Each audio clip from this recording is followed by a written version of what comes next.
So, how much time do you have? Let's see what happens with an hour. Okay. I have another meeting at 2:30.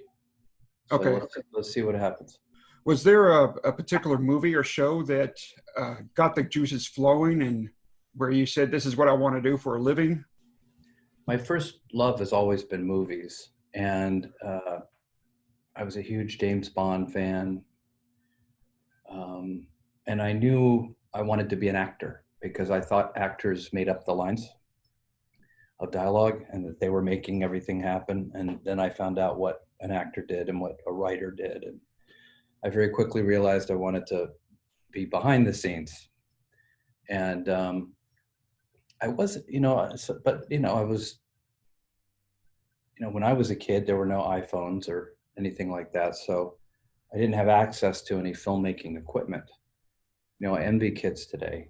They can get an editing app on their phone and make a movie on their phone with very good resolution, So I didn't have any of that, but I had a little typewriter my mother had given me so I could write. So I started off writing, and it wasn't until much later as a teenager when I got my hands on a Super 8 camera. But television-wise, there's no question, like a lot of people, Twilight Zone was my show. Like, to me, the Twilight Zone is kind of like Star Trek is to a hardcore Star Trek fan. That Twilight Zone was that show for me. I had the Twilight Zone Companion by Mark Scott Secree. I would sit obsessively in front of the TV when it was on every night on my local TV station at 11 p.m. And I just knew every episode back and forth. And it was the first time I became aware of a writer as kind of a persona. Rod Serling was the host. I knew that, but I also knew that he'd written most of the episodes. Yeah. So suddenly I was becoming very aware of what writing, the importance of writing in television. And then I started getting into a show that came out before that, Alfred Hitchcock Presents, another really great anthology show.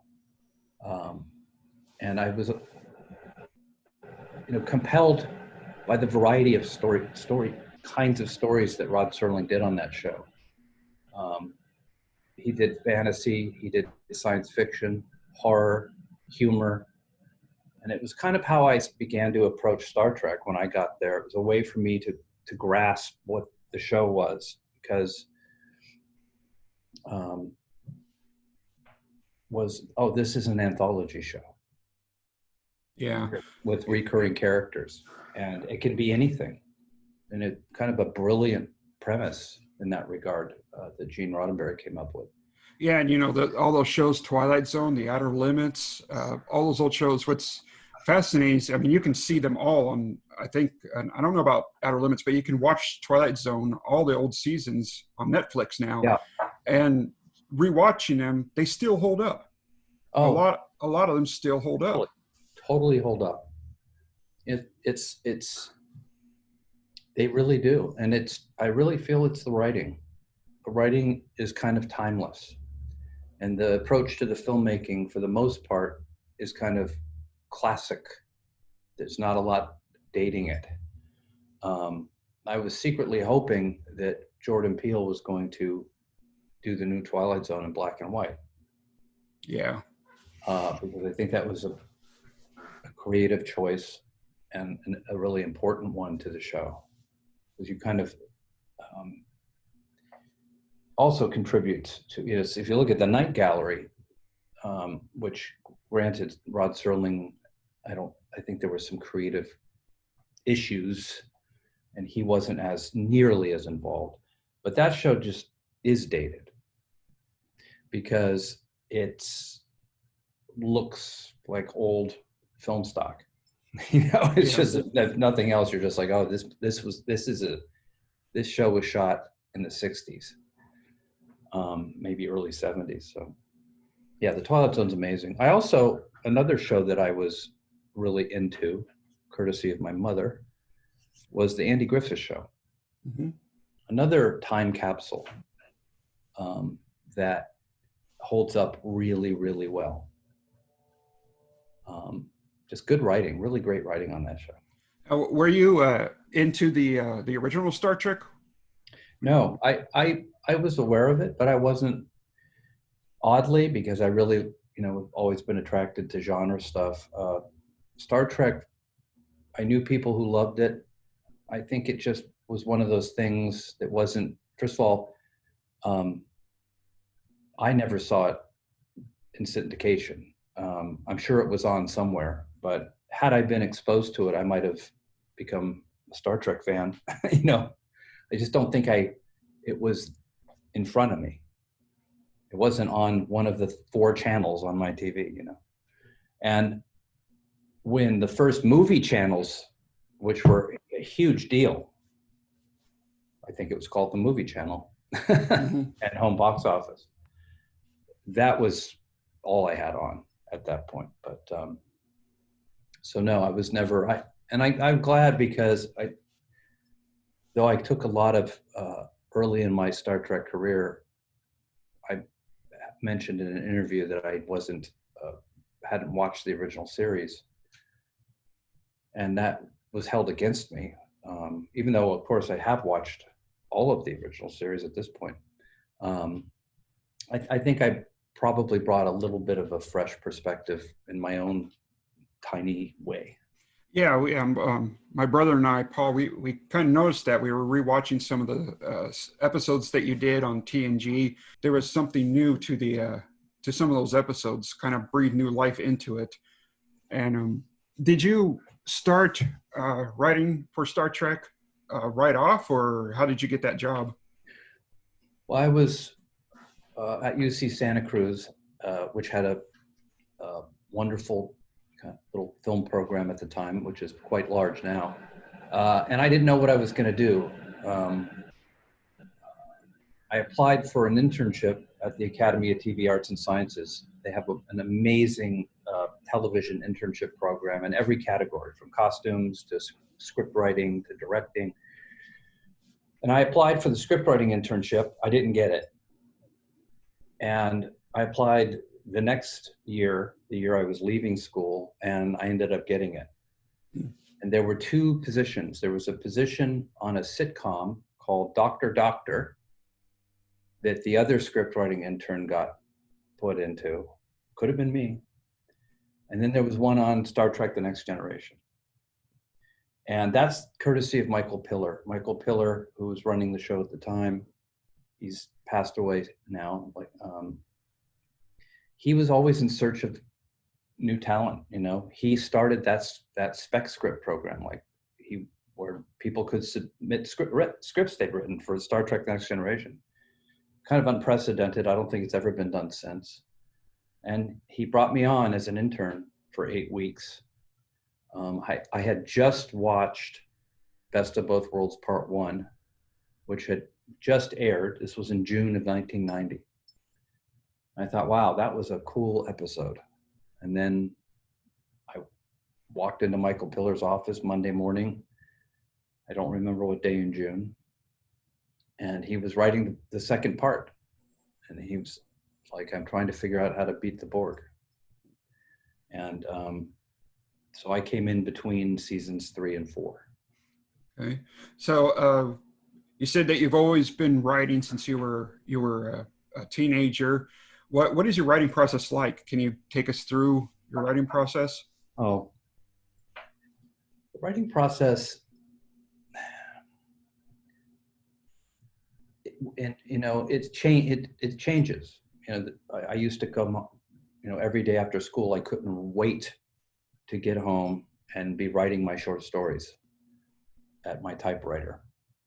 Typewriter's like, I feel like I have to describe what a typewriter was, but I couldn't wait. But there have also been times in my life where I dreaded the keyboard, because writing can be very hard. I've been very fortunate that I've collaborated with a lot of amazing writers over my career, from Ron Moore to Seth MacFarlane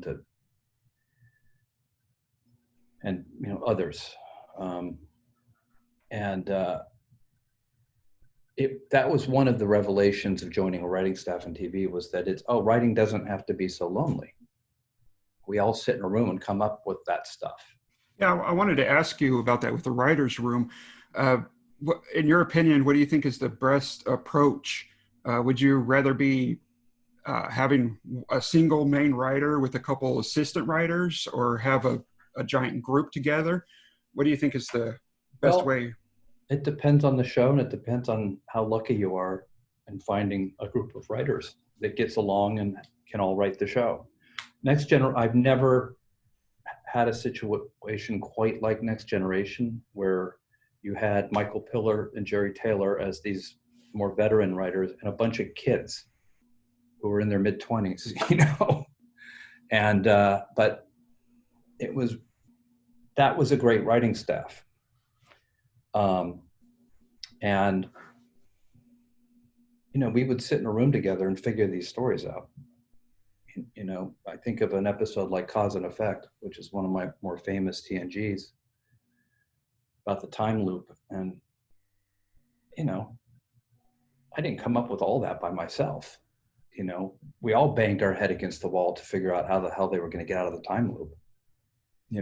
And I don't remember who came up with this idea of the number 3. But, it takes a lot of people to figure stuff out and make it as good as it can be. But then again, I've worked with very small staffs, like on the Orville, a somewhat related show thematically. It's a pretty small staff. It's Seth, me, a guy named David Goodman, and a couple other people. Very small. With the Orville, which we Paul and I just absolutely love that show. You can really see the influence of Star Trek in that show.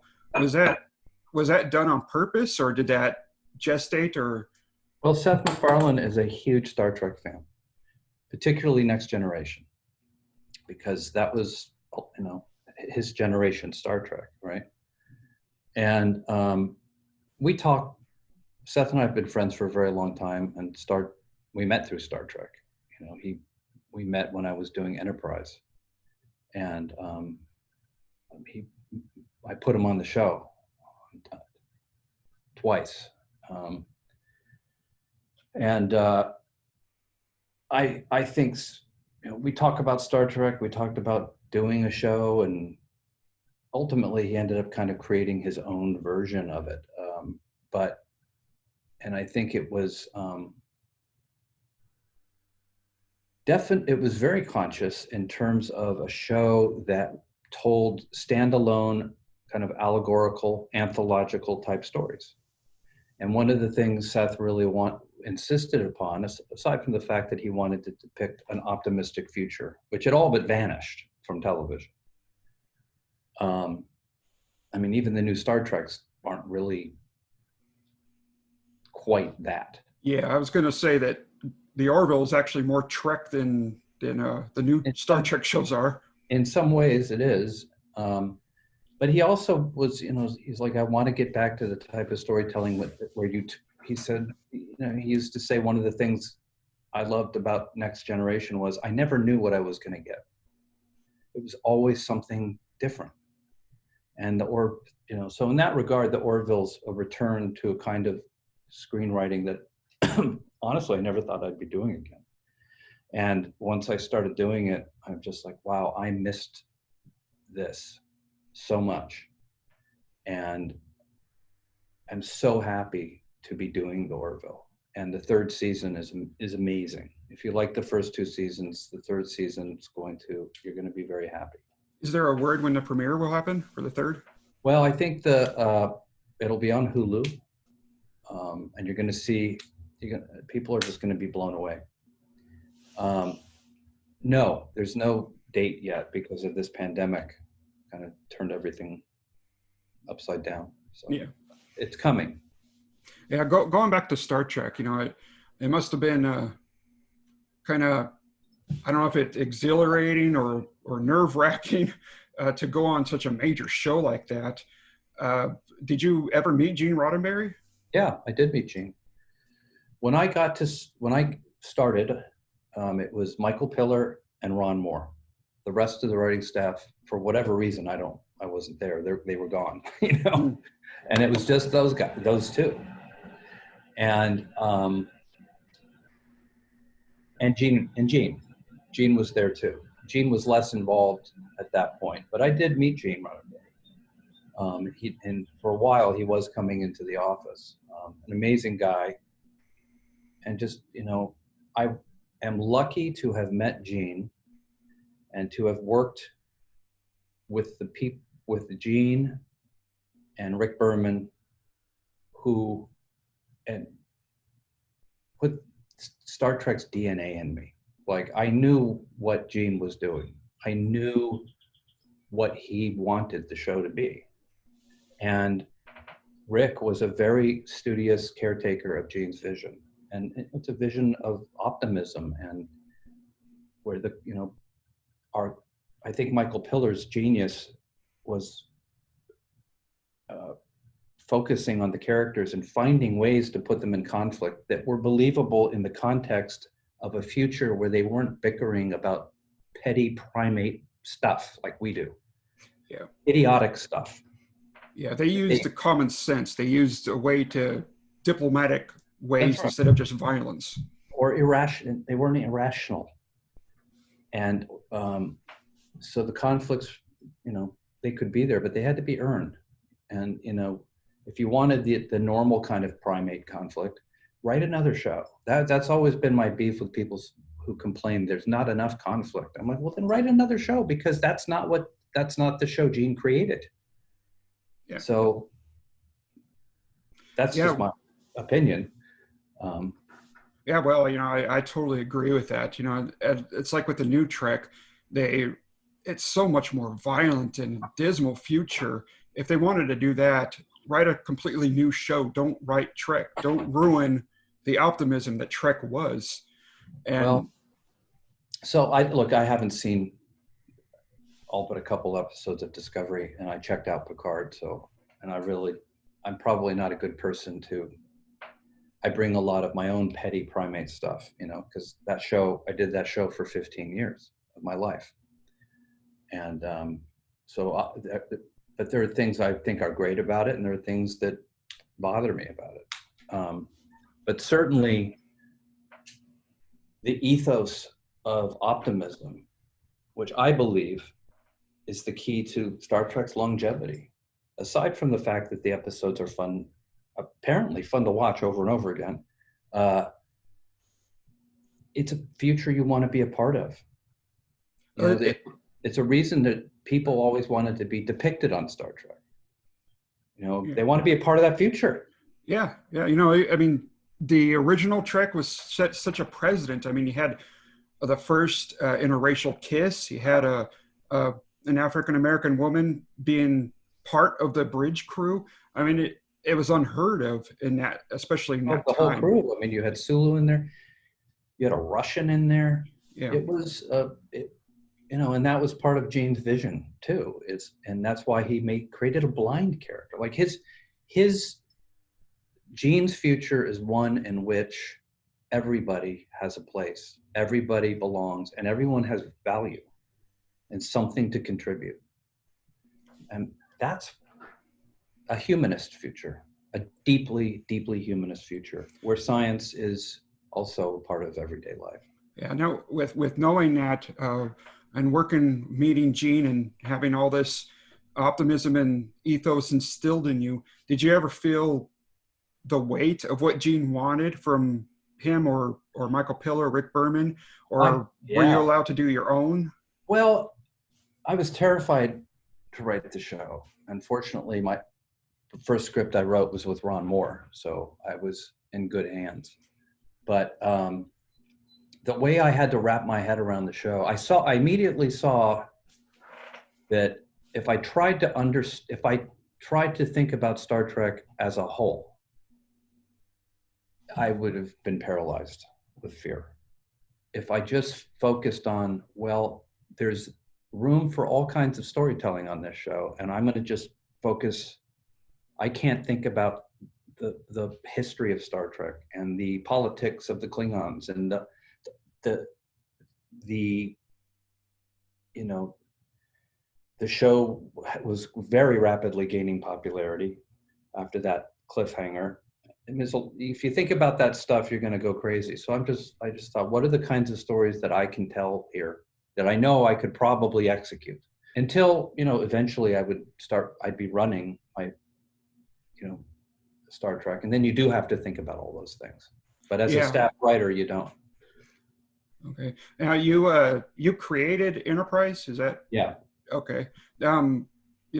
There's so much of a kind of a love-hate relationship with that show to a lot of the fans. Personally, I loved it. I thought it was great. How did that get started with Enterprise? I mean, you had TNG, DS9, and Voyager kind of working together, working on at the same time, and then you have Enterprise couple of years later after Voyager, I believe. No, I think that was the problem. Rick and I wanted to wait a couple of years after Voyager ended. Voyager ended and Enterprise came out virtually the next day. Oh, okay. And I believe that was part of the issue. Here comes another Star Trek. And had people had enough Star Trek? I mean, even I Love Lucy went off the air. Yeah, it's kind of like with superhero movies today. There's eventually people are going to start getting, another superhero movie, great. Yeah, you're right. Look, the Western seemed to be the American TV show that was going to dominate the airways forever. Every show was a Western. It's crazy, but there are no Westerns anymore. And cop shows are still around. But I think Enterprise. Rick Berman asked me to create the new show with him, and we discussed going into the far future, the past. We decided that doing something set right after the movie First Contact. We kind of really loved the experience of doing First Contact and felt there was more story to tell at that time period. Like, what happened when the Vulcans came? Well, what if the Vulcans were a little heavy-handed in their guidance because they knew we hadn't shook out all of our primate tendencies yet, and we were chafing against them. We just thought that was a really great time to let's see the first ship, the first Enterprise, and we could do some different things with it in terms of them being, in some ways there's a little Orville in there. The characters are a little looser, a little more like you and me. And we enjoyed making it, but I think Rick and I wanted to wait a couple of years. Yeah. And I think it would have been received a little differently. I really do. But the show had its creative struggles too, but I look back at it fondly, and I think there are some really good episodes in there. Was Scott Bakula an original choice for the captain, or did he audition for that? How did that? No, Scott. I mean, we talked about Captain Archer, and we talked about archetypal actors, Tom Skerritt, Harrison Ford. Kind of American rugged, regular guys. And Scott Bakula's name was put forth by Kerry McCluggage, who was running the TV division at Paramount at that time. And he hadn't really, I don't think he'd done anything this big since Quantum Leap. Mm-hmm. I may be mistaken. But so we were like, wow, that's a great choice. He's a TV star. He's the right kind of guy for this role, and I can't imagine anyone else in the role. Yeah, same here. Yeah. I wanted to go back to Voyager for a second. One of the episodes in season 3 with the macrocosm. Macrocosm, yeah. Yeah, the tac-tacs. How did you come up with that unique language where they were doing the body language as well as talking? Oh, you're always looking for some interesting thing to do with human actors. It's like, I think to make them a little exotic, because we didn't have CGI And even if we did, we would not have been able to afford to use it. And, you know, we can only aspire to do Darmok. You know, Joe Menosky, the writer, kind of did the ultimate other alien language in that show. And so that's probably like a pale cousin to that.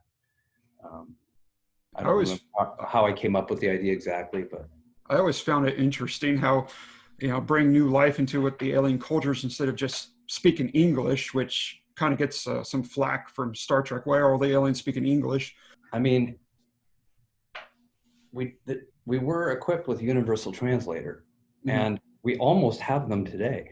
Like, I've got an app on my watch, my iWatch, that can translate any language fairly quickly. So on Enterprise, we wanted to not have that yet, where we were encountering aliens where we didn't know what their language was exactly. And that's where we created this linguist, Hoshi Sato. Yeah, that was just like a little detail. The name Tac Tac, I mean, a lot of the alien names I came up with were, I'd see a typo, and I go, oh, that typo would make an interesting alien name. That's where a lot of my alien names came from. Hey, if it works, it works. Oh yeah. With going in, I heard that you guys were writing the series finale to Next Generation while writing the movie for the script to the movie Generations. Yep. What was that like? I can't imagine how it must have been frustrating. No, it wasn't frustrating. You know, Ron and I were young. We were in our mid to late 20s, you know, 27 or something. So we had lots of energy. And it's all a bit of a whirlwind blur, but I do remember the oddness of writing the so-called finale of Next Gen, while at the same time writing the premiere movie Next Gen. And they were different, and movies have different requirements. You can make bigger character moves in movies. You can give Data the emotion chip, where you probably wouldn't want to do that for more than an episode in this show. And it was just, you know, it was a lot of work, but it was fun. And I remember it fondly. And I remember thinking that the script For All Good Things was probably the better of the two scripts. But you also keep in mind, when the finale started airing, we continued work on the movie script, because movie scripts can go through many, many more iterations than a television episode. And we were in uncharted waters. Movies are different. Oh yeah. We were very comfortable. Ron and I were very comfortable in that TV space with this crew. Did you find it more intimidating writing for a major motion picture than a TV show? Sure. Oh my God. Yeah. We may not have been the best guys for the job on that first movie. I don't know. But we knew Star Trek, and we knew these characters, and Ron Moore really knew the original series and Kirk. And, you know, I could go on about that movie, and I have. If you really want to know what happened behind the scenes, good and bad, there's Ron Moore and I did a DVD commentary for Generations, and I don't know where you can find it, but it's pretty interesting. Is it on the Blu-rays that were released a few years ago? Probably, yeah. Okay. Whereas the commentary on First Contact's really boring, because everything went right on that for us. Like, but not much to say. But on Generations, it was kind of an ordeal. I want to switch gears from Star Trek for a while. You worked on 24, which you know, was a huge success, and of course we're big fans of. You wrote the final 2 seasons. How did you get the job to do that? Was it based on your work from Star Trek, or did you? It was Manny Cotto, who had just run the final season of Enterprise. He came on in season 3 of Enterprise, and we really hit it off. Manny's a brilliant writer, and he understood Enterprise better than I did. And in some ways, like, he really created a fourth season that was excellent. And then he moved to 24, and he brought me with him. With you figuring out the series finale with 24, did you feel it was maybe a daunting task bringing all these, I think it was 8 seasons, all these characters and their intricacies and storylines together into one cohesive finale? I came in season 7, in between season 6 and 7. I think they had some struggles with season 6. And I came in and I just was helping Howard Gordon and Joel Surnow and the others and Manny try to make the best show possible. The main difference is that it's a totally serialized show that takes place in real time. Mm-hmm. And it's a real magic trick how that show works, because you have to make it feel like real time, even though it's not.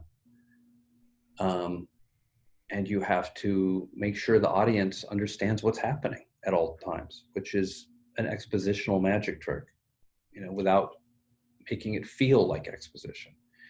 And by the time I got there, the 24 became known for its twists and turns, but there weren't nearly as many in the first couple seasons. By the time I got there, it was a crazy show to plot, because the audience expected to have they called it bonkers television. I think 24 really laid a path for that kind of thing, killing characters off, all that stuff. 24 was groundbreaking, and 24 led the way for serialized TV, which was just completely, unless you're a soap opera, was virtually unheard of at that time. And so that was different. Did you were you a fan of 24 before coming on as a writer? I love 24. Love 24.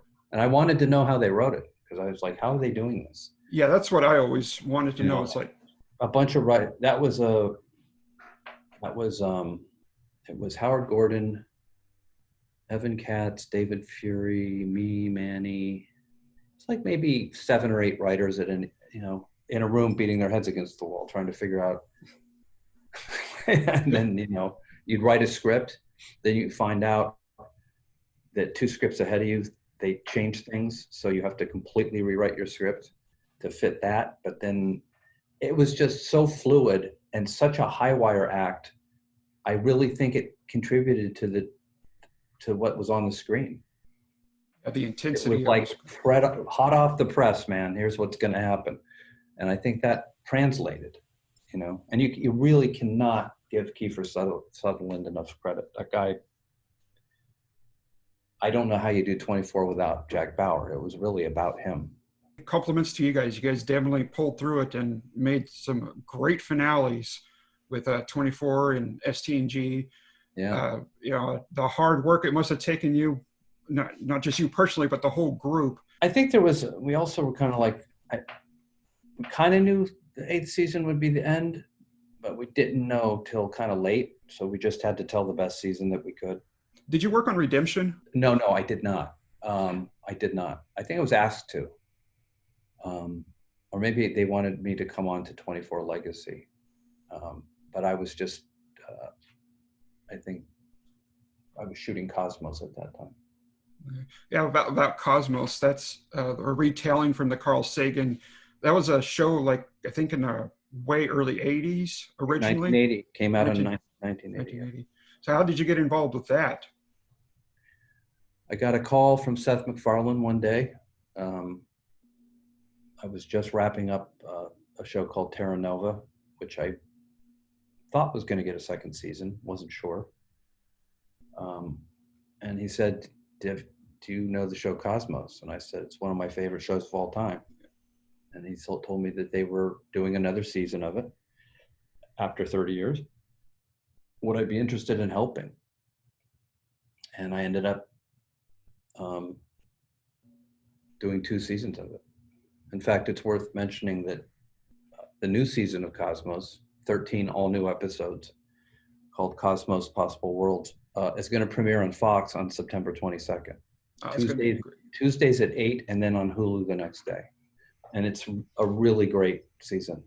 Yeah, those new seasons were just amazing. I mean, they really pulled out all the strings. You had Alan Silvestri doing the music. Yeah, all these producers. And it was a piece of cinema for TV for sure, and important television, especially these days, in terms of rational thought. Yeah. Speaking of music, I mentioned Alan Silvestri. What do you listen to when you write? I'm not a big music guy, and I like silence. Yeah, that's kind of unusual.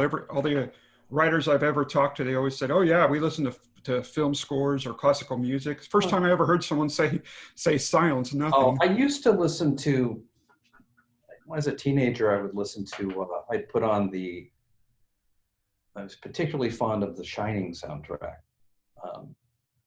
and I had the soundtrack I had some Jerry Goldsmith soundtracks, but after a while, I just need silence. I can't have any distractions. Now you're now did another show that you created with I think it was Flash Forward. Yeah. And then you did Salem, and now you're working on Books of Blood, right? Yeah, Books of Blood's a movie. Oh, a movie. Okay. That's like an anthological film, like Tales from the Crypt. Is that based on the Clive Barker Books of Blood? Yes, based on the Books of Blood anthology, and it's an anthology movie that tells 3 stories that are somewhat connected, and it's kind of back to me as a 6-year-old. It kind of touches on me at 6, me at 21, and me today, because the first movie I saw in the theater was Tales from the Crypt, which was an anthology movie, horror. I read Books of Blood when I was 21, and it was life-altering when I saw what horror could be, because horror could be anything. And that's the thing about Barker. A lot of people think Hellraiser, kind of this cyberpunk thing. That's just one Barker story. His stories could be anything. They could be funny. They could be time travel. They could be just the kind of thing I loved. And, to be making it as an anthological film today is kind of all my dreams come true, And I've been working with Clive Barker personally, which is a whole other thing. It's amazing. So, it's supposed to come out in October, but with the pen, we'll see. Did you direct all 3 of the parts? I directed the whole thing, kind of as a piece. Yeah. It's not like the Twilight Zone movie where it's more like Pulp Fiction in its ethos than, in that, and hopefully it works. So yeah, I directed the whole thing. Yeah, we're real anxious to see it. Do you find directing, do you like directing as per se writing or producing? Well, it's just I love directing. I love it. It's fun. It's a different part of the filmmaking process. And I love all stages of the filmmaking process. It was the only one I'm not going to do is acting and probably sewing costumes together, but it's what an art form it is. It's a miracle that anything gets made. There's so many moving parts to a TV show or movie. It's amazing. It's why I hesitate to criticize the new Star Trek or any show. It's because it's so challenging and so many things have to go right for anything to make it, that I appreciate everything that anybody makes. But directing's great. It's what I dreamed about doing, and I've been, I waited until my 40s to begin doing it, but better late than never. Yeah. We're with you on that. Just every aspect of filmmaking just grabbed us in when we were younger, and I mean, it's every human endeavor, art form. Yeah, it hits everything. There's I can't think of anything it doesn't.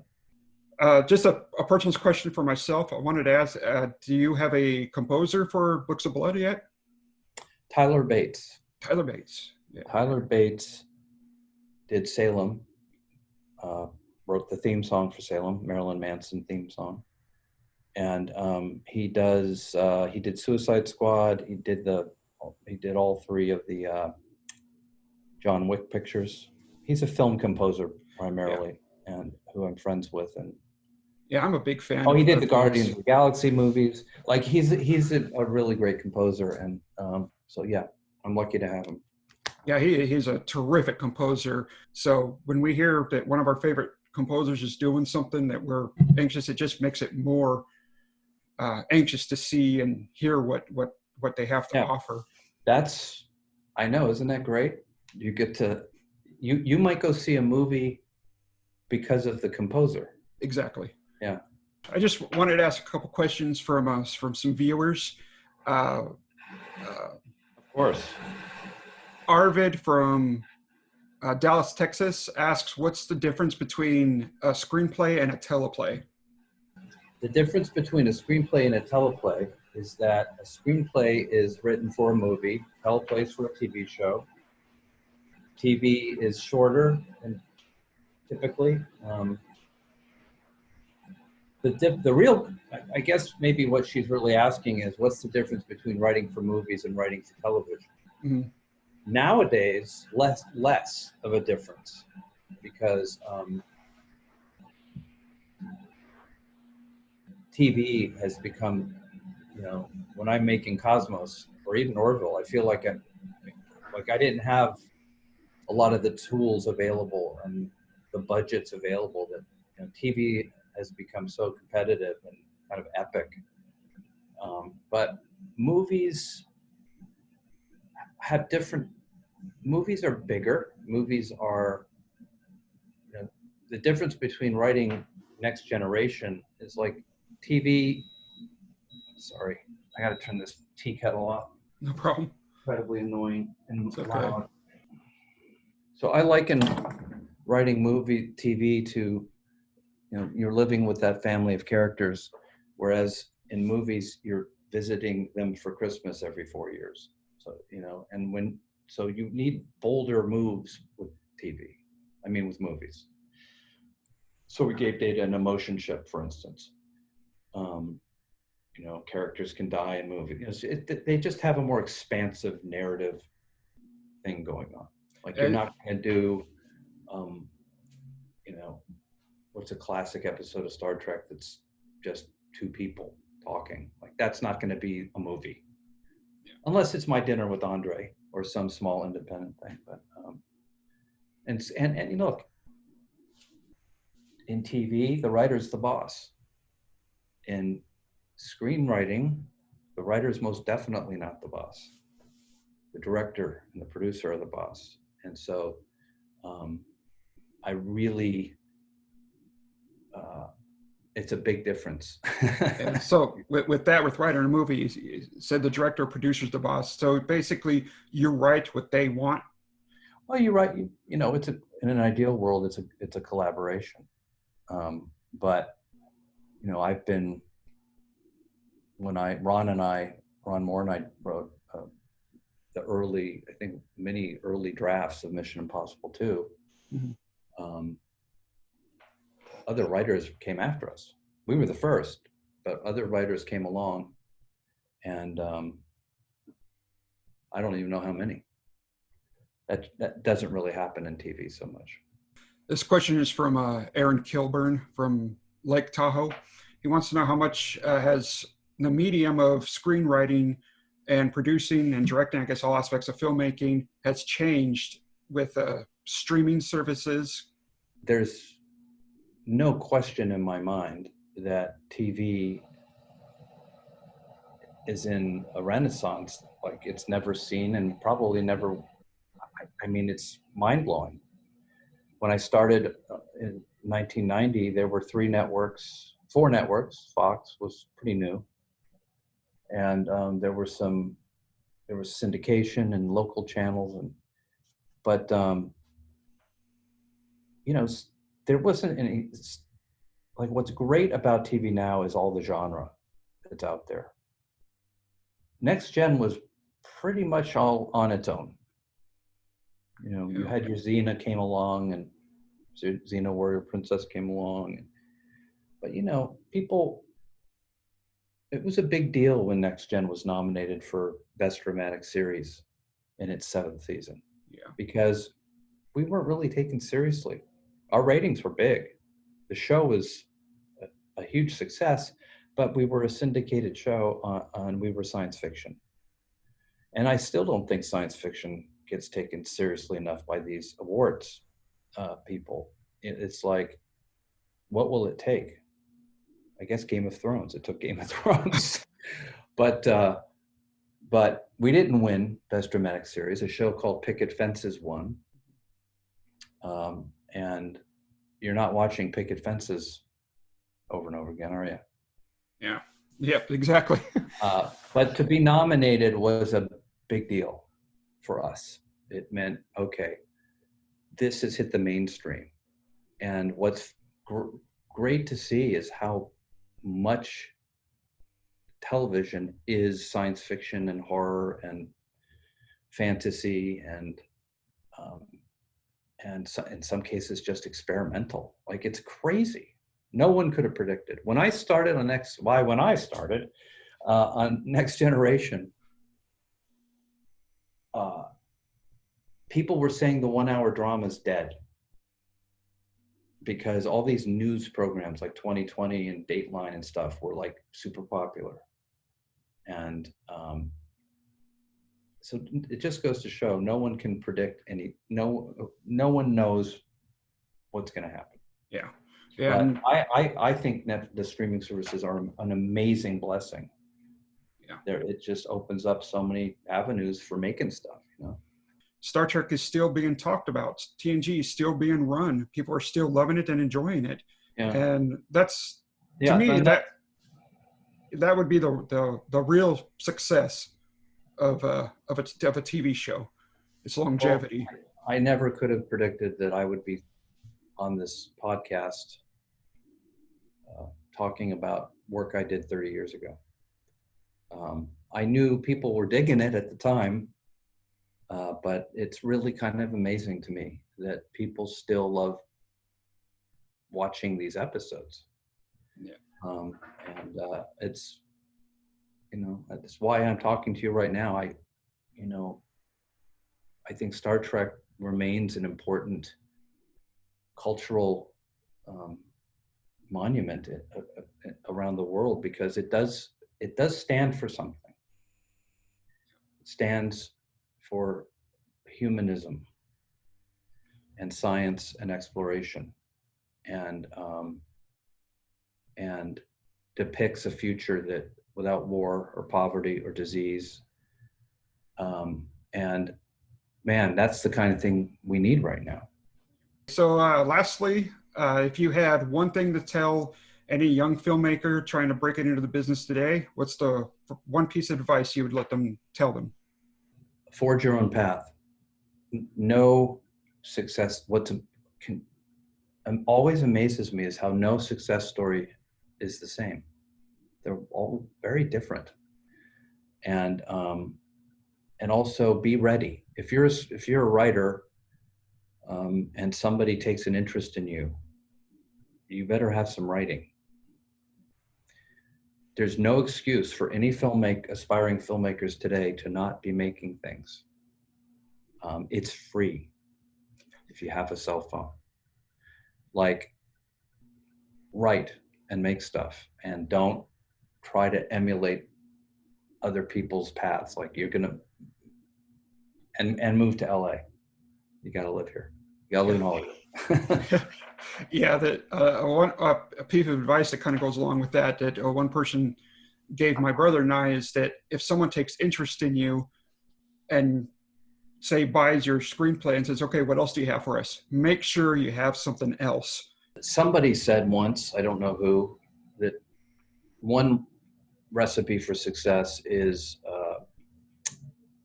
preparedness meets opportunity. And you never know where that opportunity is going to come from. I didn't think I wanted to write for TV. You know, I wanted to make movies. Did you ever think about being an author or just entertainment? No. Oh my God. Writing a novel? That's too much work, man. too many, too many words. Yeah. Okay. Well, I guess that's time that we have right now. It was an absolute pleasure talking with you and reminiscing about Star Trek and your previous work. And we definitely look forward to seeing your future projects with Books of Blood and third season of Orville. And we want to wish you luck on all your future endeavors. Thanks, man. It's good talking to you. Yeah, we'll have to do it again sometime. Yeah. All right. I'm leaving Zoom. Okay. You have a great day. Bye.